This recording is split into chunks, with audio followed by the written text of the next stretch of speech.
The night was quiet at the SETI station in New Mexico. Adrian Porter sat alone in the control room. His eyes were tired from looking at screens for 8 hours. The coffee in his mug had gone cold hours ago. Just 2 more hours until shift change. He mumbled to himself. The computers around him hummed. They were always listening to space, searching for signals that might mean something. Most nights were the same. Nothing but static and random noise from the stars. Tonight was different. At 2:14 a.m., one of the screens flashed red. Adrian nearly fell out of his chair when the alarm sounded. He rushed to the computer and stared at the incoming data. The signal was clear and strong. It came from somewhere near Jupiter's orbit. "This can't be right," Adrian said. He checked the equipment. Everything worked fine. The signal was real. He picked up the phone and called his boss, Dr. Kate Williams. "Kate, you need to get down here now," he said. "We've got something big." Kate arrived 30 minutes later with Richard Johnson, the math expert. They stood behind Adrian and watched the signal pattern on the screen. "It's not random," Richard said after a few minutes. "Look at the pattern. It repeats every 147 seconds. Kate nodded. "Can you break it down?" "I'll try," Richard said. He sat at another computer and began to work. For 3 days they barely slept. They took turns watching the signal, which never stopped. Richard worked on the math. By the 3rd day, he had made progress. "It's a language," he announced. "The first part is mathematical. Prime numbers, pi, basic equations. It's like they're teaching us how to understand them. Then it shifts to what I think are words." Adrian looked at the translation program Richard had created.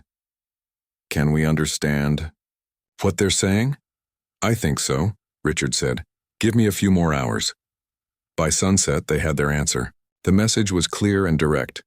"People of Earth, your world has been marked for assimilation by the Helios Imperium. Standard protocol gives you 6 months before arrival. I am Commander Ilara.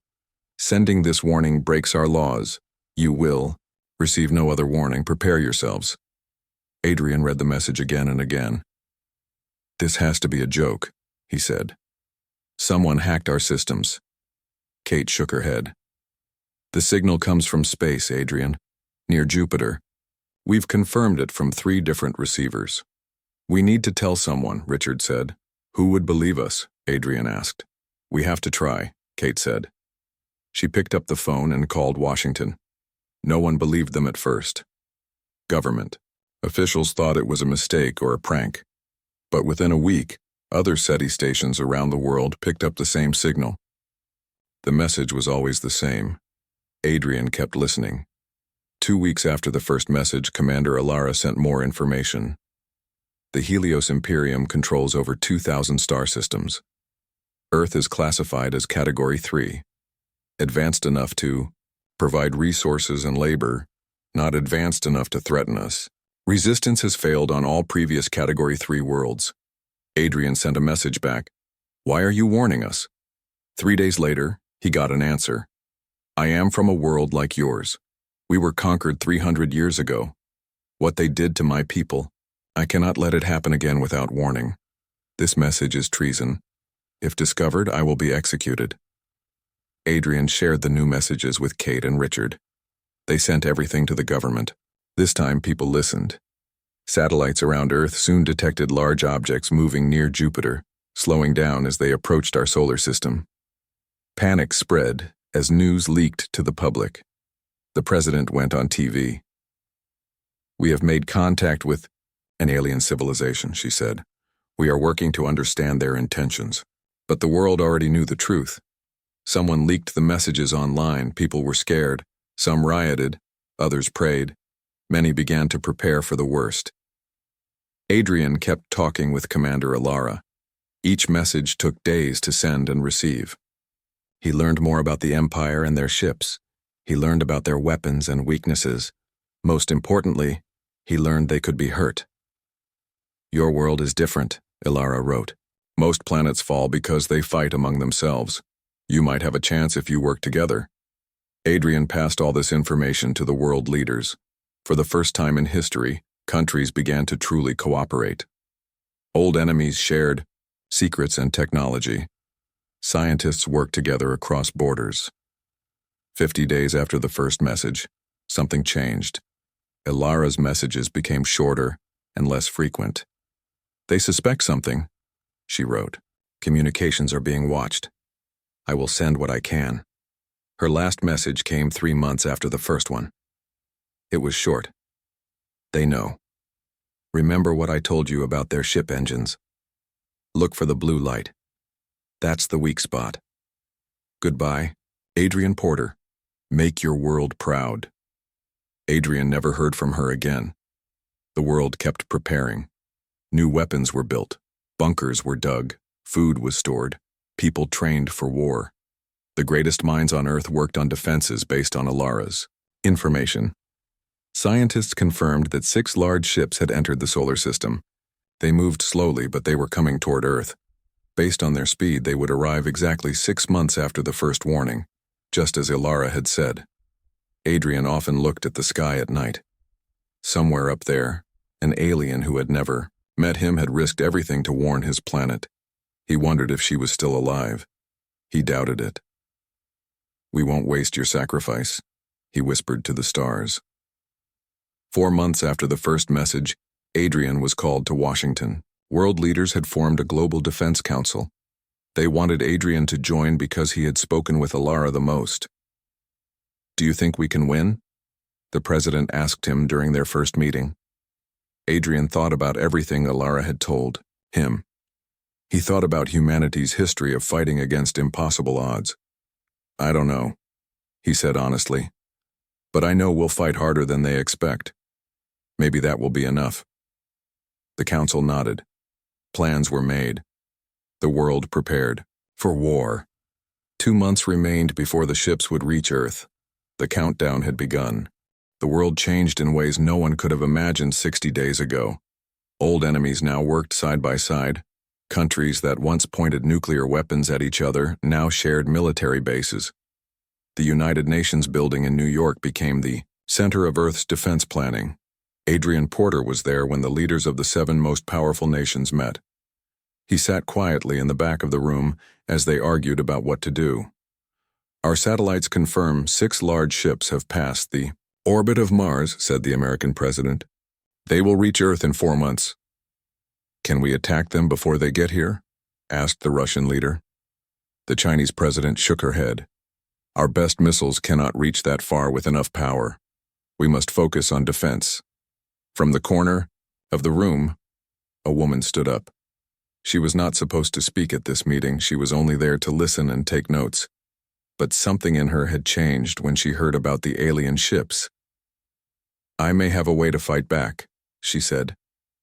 Everyone turned to look at her. She was Susan Miller, a weapons scientist from California. She was known for ideas that most people thought were too wild to work. "Speak, Dr. Miller," said the American president. Susan walked to the front of the room. "For 10 years I've worked on a theory about plasma containment fields. Everyone said it was impossible. But 3 days ago, my team had a breakthrough." She showed them pictures of a blue energy field around a small metal ball. "This field can block almost anything. With enough power, we might be able to create shields around our cities." The room was silent for a moment. Then everyone spoke at once. Some believed her. Others thought it was fantasy. But they were desperate for anything that might help. "How long to build these shields?" asked the German chancellor. 4 months if I had just my team," Susan said. "But if you give me the best scientists from every country, maybe 2 months." The council agreed. Susan would lead the biggest scientific project in human history. As the meeting ended, Adrian approached her. "Dr. Miller, I'm Adrian Porter. I've been talking with our alien friend." Susan nodded. "I've read your reports. Is there anything else she told you that might help my work?" Adrian thought about all the messages from Ilara. "She said their ships use a quantum communication network. It lets them move together in perfect sync. If we could disrupt it, that might give us an edge." Susan finished his thought. "Come to my lab tomorrow. Bring everything you have." The next day, Adrian met Susan at her new headquarters, a former football stadium now covered with a massive tent. Inside, hundreds of scientists were already setting up equipment. "The world is changing," Susan said as they walked through the busy space. 2 months ago, half these people couldn't even talk to each other because of politics. Now look, she pointed to a group, where a Russian physicist worked next to an American engineer. Nearby, scientists from India and Pakistan shared notes. Everyone focused on the same goal: saving Earth. Susan introduced Adrian to her core team. Gregory Volkov was a Russian expert in quantum physics. Mei Lin was a Chinese engineer who specialized in power systems. Frank Carter was an American computer genius who had dropped out of college but could program anything. "Tell them what you told me about the alien communication system," Susan said to Adrian. Adrian shared everything he remembered from Alara's messages. "Their ships talk to each other using quantum particles. It's faster than light. That's how they coordinate their attacks so perfectly." Frank's eyes lit up. "If they rely on that network, what happens if we jam it?" "Confusion," Gregory said. "Like an army with no generals." May nodded. "Can we build a jammer?" "Not with our current technology," Susan admitted. "But maybe we can create a virus instead, something that enters their network and causes chaos." For weeks, they worked on 2 projects at once. Susan, Gregory, and May focused on the shield technology. Frank and a team of programmers worked on the virus idea. Meanwhile, the rest of the world prepared for war. Regular people learned basic combat. Farmers grew extra food. Car factories now made simple weapons. Children practiced hiding in shelters. Every night. Adrian tried to contact Ilara, but there was only silence from space. The alien ships kept coming closer. 2 months before the expected arrival, Susan's team had their first big success. They activated a shield dome over a small town in Nevada. It was only a test, lasting just 10 minutes before the power ran out. But it worked. "We'll need 50 times more power to shield a big city," Susan told the world leaders. "And we can only shield about 20 cities worldwide." "Which 20? asked the Indian Prime Minister. That question led to more arguments. Every country wanted protection for their people, but there wasn't enough time or resources to save everyone. Finally, they agreed to protect the cities with the most important military and scientific facilities. Other people would need to hide underground or in remote areas. Frank's team also made progress. They couldn't break into the alien communication system yet, but they built a device that could detect and analyze it. The device showed that the alien ships were constantly talking to each other, even from millions of miles away. "If we can understand their language better, we might be able to create our virus," Frank said. Adrian had an idea. "What if we use Ilara's messages? She was part of their military. She must have used their standard codes. They fed all of Ilara's transmissions into Frank's computers. Patterns emerged. Slowly, they began to understand how the alien systems worked. 1 month before arrival, Susan's shields were ready for 23 cities around the world. Frank's virus was nearly complete, but they had no way to test it. The world held its breath. Telescopes showed the alien ships clearly now, massive black vessels shaped like arrowheads. They moved in perfect formation, never deviating from their path toward Earth. During a rare quiet moment, Adrian found Susan staring at the night sky from the roof of her lab. "Do you think we have a chance?" he asked. Susan didn't look away from the stars. "I don't know. But I do know this: they expected us to fight each other. Instead, we've united. That alone makes us dangerous." Adrian nodded. "Ilara would be proud. When this is over, if we survive, I want to build a memorial for her," Susan said. "She gave us the one thing we needed most." "What's that?" "Time to prepare," Susan answered. "And hope." The countdown reached 30 days. Earth was as ready as it could be. The waiting was almost over. The last 30 days before the alien arrival passed quickly.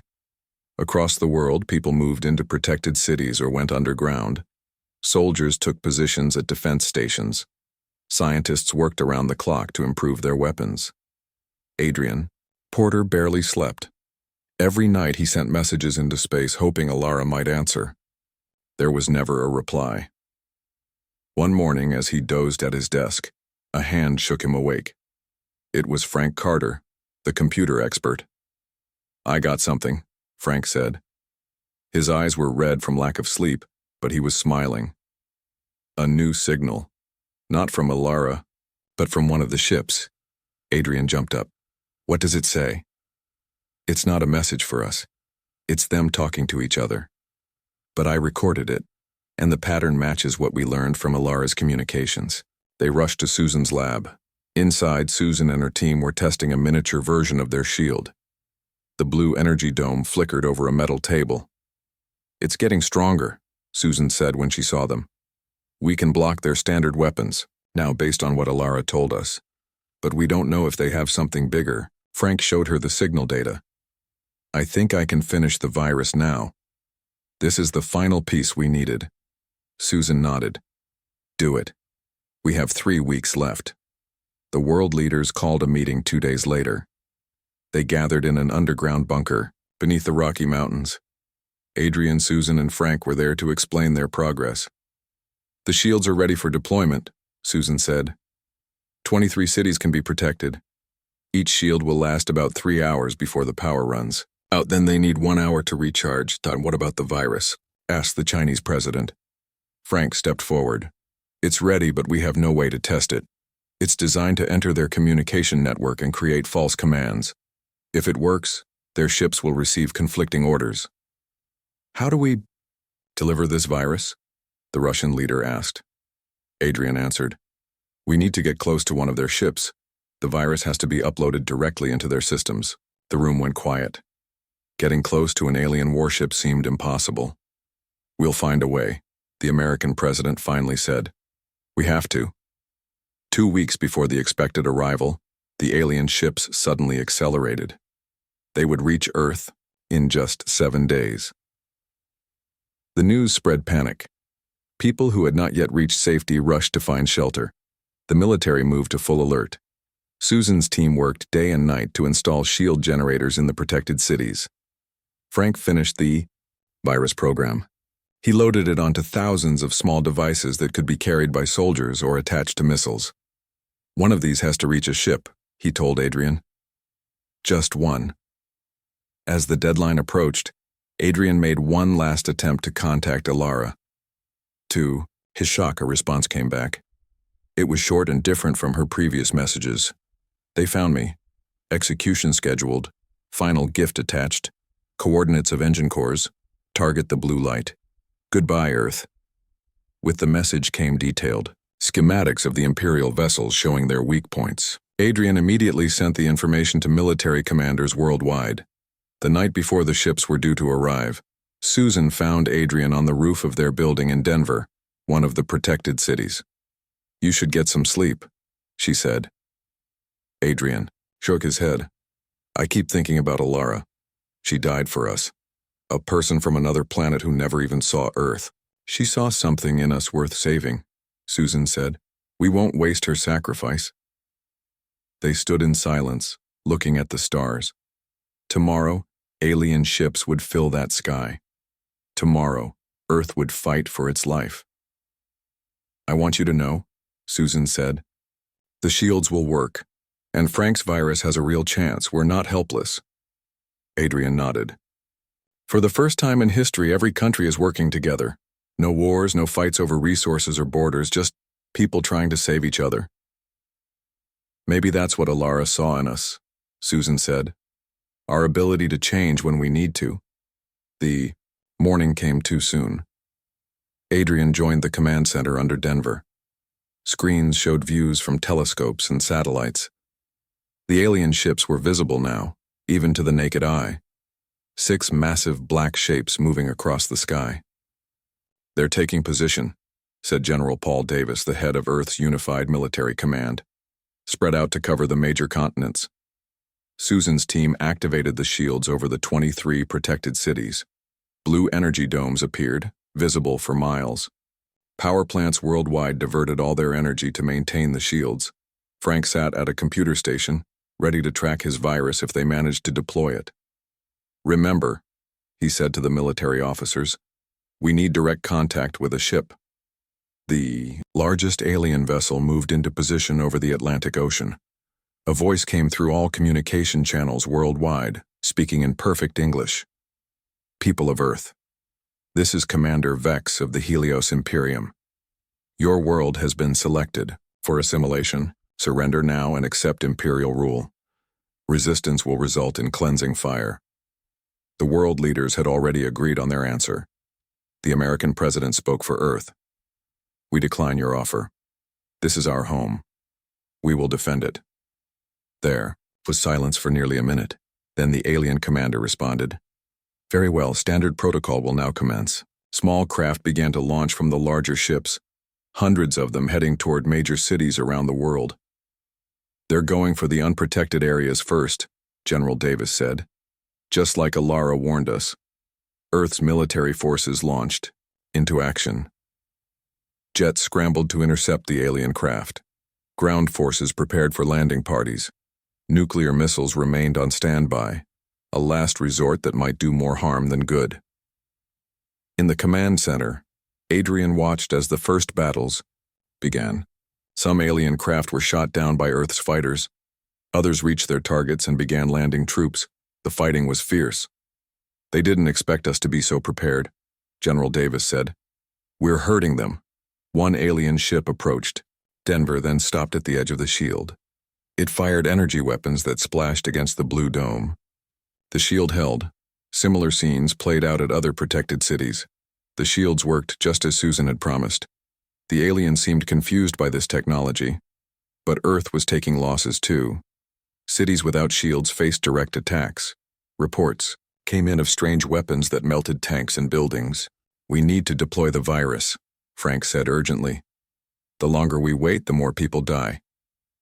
General Davis nodded. He gave the order. Around the world, special forces teams began suicide missions to reach the alien ships. Missiles with virus devices attached were launched at the closest vessels. The battle for Earth had truly begun. Adrian looked at the screens showing destruction and courage, fear and hope. He thought of Alara who had warned them. He thought of all the people fighting for their world. Whatever happened next, humanity would not fall easily. The Helios Imperium had made a serious mistake. They had threatened the wrong planet. The first day of battle was chaos. Alien ships landed in cities across the world. Their soldiers wore black armor that seemed to absorb bullets. They carried weapons that fired blue energy. In the command center under Denver, Adrian watched the battles on screens. The news was bad from many places. Moscow was under heavy attack. Parts of Beijing were burning. Cairo had fallen silent. But there was good news too. Fighter jets had taken down dozens of the smaller alien ships. In protected cities, the shields held strong against attack. And most importantly, one of Earth's special missions had succeeded. Captain John Martinez and his team had reached a damaged alien ship that crashed near San Diego. They fought their way inside and planted Frank's virus device. Signal confirmed, Frank said, watching his computer. The virus is uploading. Everyone in the command center held their breath. Would it work? Would the aliens notice and stop it? Upload complete, Frank said after 2 long minutes. Now we wait. They didn't have to wait long. 20 minutes later, the nearest alien mothership began behaving strangely. It fired weapons in random directions.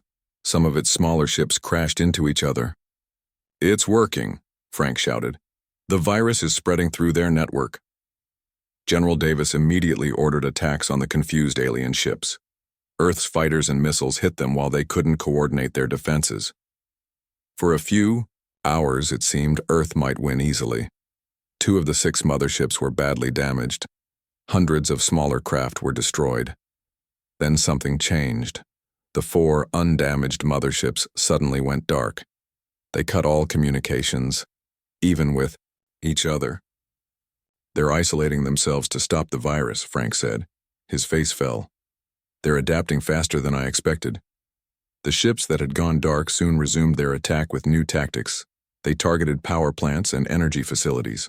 As each one was destroyed, Susan's shields weakened. They're going after our power, Susan said. Smart move. By the end of the first day, 3 of the 23 shields had fallen. The cities under them were quickly overrun. "We need a new plan," General Davis said. Adrian remembered Alara's final message. "We have the coordinates for their engine cores. If we could hit them directly, that would require getting very close to their ships," Susan said. "Or something with enough power to punch through their hulls from a distance," Adrian replied. Susan thought for a moment. "I might have an idea. If we modify the shield generators to focus all their energy in one direction, we could create a weapon instead of a shield." "How long would it take?" General Davis asked. "A few hours for the first one," Susan said. "But we'd lose that city's shield." The world leaders quickly approved the plan. They chose Denver's shield for the conversion. As night fell, Susan's team began their work. Outside, the battle continued. The aliens landed more troops. Earth's forces fought street by street in cities around the world. Millions of people hid in bunkers and tunnels, waiting for the fighting to end. By morning, Susan had converted Denver's shield generator into a massive energy cannon. It looked like a giant blue crystal on top of a tall tower. "We need to target the nearest mothership," she told General Davis, "and we only get one shot before the power runs out." The mothership hung in the sky 30 miles away. It was still dropping smaller craft toward the city. "Fire when ready," the general said. Susan activated the weapon. The blue crystal glowed brighter and brighter. Then a beam of energy shot upward, hitting the mothership directly. For a moment, nothing happened. Then a blue light spread across the alien ship's hull. "We hit the engine core," Adrian said, "just like Alara told us." The mothership began to break apart. Explosions rippled across its surface. It fell from the sky in burning pieces, crashing into the empty plains east of the city. Cheers erupted in the command center. Earth had destroyed one of their main ships. "Start converting more shields," General Davis ordered. "We need to hit the others before they realize what happened." But the aliens had seen what happened. The remaining motherships moved higher, out of range of the energy weapon. One of them positioned itself directly over Denver. "They're preparing something big," Adrian warned. He was right. The mothership fired a massive energy beam downward. It hit Denver with terrible force. Buildings crumbled. The ground shook. The command center deep underground was safe, but everything above was destroyed. "My God," General Davis whispered. Similar attacks hit other major cities around the world. The aliens were done with careful tactics. Now they wanted to punish Earth for fighting back. Susan's team worked to convert more shield generators into weapons, but it was too late for many cities. Reports came in from around the world of massive destruction. Entire areas were simply gone, reduced to craters. "We can't win like this," Adrian said. "We need something else." He thought of everything Alara had told him about the Empire. There had to be another weakness, something they hadn't tried yet. "The quantum network," he said suddenly. "Frank, is there any way to use the virus to send a specific message to all their ships at once?" Frank nodded slowly. "If the virus is still active in their system, maybe." "What kind of message?" "I want to share Alara's final transmission with every ship in their fleet," Adrian said. "Every alien on those ships should know that one of their own commanders tried to warn us, that she died to help us." General Davis looked skeptical. "How will that help?" "Alara said her people were conquered, just like they're trying to conquer us," Adrian explained. "There must be others like her in their fleet, others who don't agree with what the Empire is doing." It was a desperate plan, but they had few options left. Frank worked to modify the virus, while Susan continued converting shield generators into weapons. By the end of the second day, Earth was losing badly. Half of the major cities were in ruins.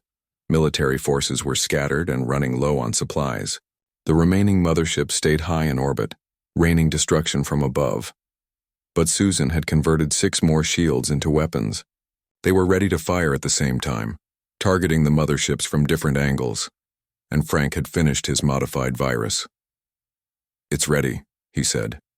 "But we need to get it back into their network." That's when Captain Martinez's voice came, over the radio. He and some of his team had survived inside the crashed alien ship near San Diego. They had been hiding, learning how to use the alien systems. We can send the new virus from here, Martinez said. The ship's communication system is still connected to their network. It was their last chance. Frank sent the modified virus to Martinez. The plan was to fire Susan's weapons at the same moment the virus spread through the alien network, hoping the combination would be enough to turn the tide. Everyone ready? General Davis asked. Around the world, the remaining human forces prepared for what might be their final attack. The energy weapons were aimed at the motherships. Martinez and his team prepared to launch the virus. On my mark, General Davis said. 3, 2, 1, mark. The energy beams shot upward as the virus entered the alien network. For a moment, the world seemed to hold its breath. Then the sky lit up with explosions. The explosions in the sky seemed to go on forever. 3 of the remaining alien motherships were hit directly by Susan's energy weapons. Their hulls cracked open, blue fire pouring out from their engine cores. At the same time, Frank's virus spread through their network. Every screen on every alien ship showed the same message, Ilara's final warning to Earth, and her explanation of why she had betrayed her empire. I do this because what we have become is wrong, her message said. We were once a peaceful people before the empire took us. Remember who you were before. Help these humans. They fight as we should have fought. In the command center under the ruins of Denver, Adrian watched the screens as the alien ships stopped firing. Some of them started moving in strange patterns, as if they were fighting themselves. Something's happening, Frank said. The virus worked, but this is more than that. Reports came in from around the world. In many places, alien soldiers had stopped attacking. Some had even turned against each other. It's a mutiny, Adrian realized. Ilara's message reached others like her, conquered people forced to serve the empire. The largest remaining mothership sent out a message to all its forces. All Imperial units, crush this rebellion immediately. Any unit failing to continue the assault will be terminated. But many ships didn't listen. Almost a third of the alien fleet stopped fighting Earth and turned their weapons against the loyal Imperial forces. The sky became a battlefield as alien fought alien. Earth's remaining forces watched in amazement. Should we join in? General Davis asked. Target only the ships that are still attacking us, Adrian suggested. The others might become allies. For hours the battle raged above Earth. The loyal Imperial forces were stronger, but the rebels had surprise on their side. Slowly, the rebels began to lose. Then Captain Martinez made contact again from inside the crashed alien ship. We've figured out how to fly this thing, he said, and we found something important. This ship has a direct link to the Imperial flagship's command center. Can you use it? Frank asked. We think so. We can guide one of your energy weapons directly to their command center. One perfect shot could end this. There was only one energy weapon still operational in Sydney, Australia. The shield above the city had already fallen, and the people were fighting alien troops in the streets. But the weapon still worked. Susan quickly contacted her team in Sydney. We need you to fire the weapon one more time. Captain Martinez will send you targeting data. While they prepared the weapon, Adrian made a decision. He recorded a message to send to the rebel alien ships. This is Adrian Porter of Earth. We know some of you have stopped fighting us. We've seen Ilara's message too. We offer peace to any ship that helps us end this invasion. This is not your war. You were forced to fight. Help us, and we can both be free. The message went out just as Sydney's energy weapon fired. Guided by Martinez's team, it hit the Imperial flagship with perfect accuracy. The beam pierced the command center, killing the Imperial commanders instantly. What happened next surprised everyone. Without central command, the remaining loyal Imperial forces seemed lost. Some stopped fighting entirely. Others tried to retreat. Then, one of the rebel alien ships sent a message to Earth. It came through in a voice that sounded almost human.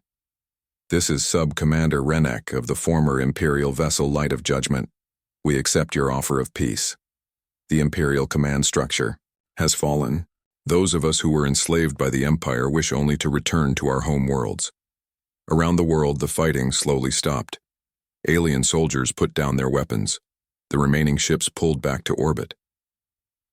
3 days after the battle began, it was over. Earth had won, though at terrible cost. Billions had died, great cities lay in ruins. But humanity had survived and gained something unexpected: allies among the stars. In the weeks that followed, Adrian worked closely with Sub-Commander Renek and other alien rebels. They shared knowledge and technology to help Earth rebuild. They also shared stories of dozens of worlds conquered by the Empire, worlds that might now have a chance at freedom. Susan's team studied the alien ships, learning how they worked. Earth would soon have its own space fleet, built from the remains of the Imperial vessels. The Empire will come back eventually, Renek warned during a meeting with Earth's leaders. They've conquered thousands of worlds. They won't forget this defeat. Then we'll be ready, the American president said. And next time, we won't be fighting alone. 1 month after the battle, Adrian stood with Susan and Frank on a hill overlooking the ruins of Denver. Workers were already clearing the destruction, preparing to rebuild. I still can't believe we won, Frank said. We had help, Susan reminded him. Without Alara, without the rebels among the aliens, we wouldn't be here. Adrian looked up at the sky, where alien ships now worked alongside Earth's aircraft, helping to clean up the wreckage of war. I've been thinking about what comes next, he said. Renek says there are at least 50 worlds like Earth in the Empire, places that might rebel if they knew what happened here. You want to help them, Susan guessed. Adrian nodded. We have the ships now. We have the technology, and we have a message that can change minds, Frank smiled. A human fleet traveling to distant worlds, spreading rebellion against the Empire? Sounds like science fiction. 6 months ago, so did alien invasion, Susan pointed out. 3 months later, the first Earth ship was ready. Built from the remains of an Imperial vessel but modified with human ingenuity, it could travel faster than light using the alien engine technology. They named it the Alara's Warning. Adrian was selected to command the ship, with a crew of both humans and former Imperial aliens who had chosen to stay and help.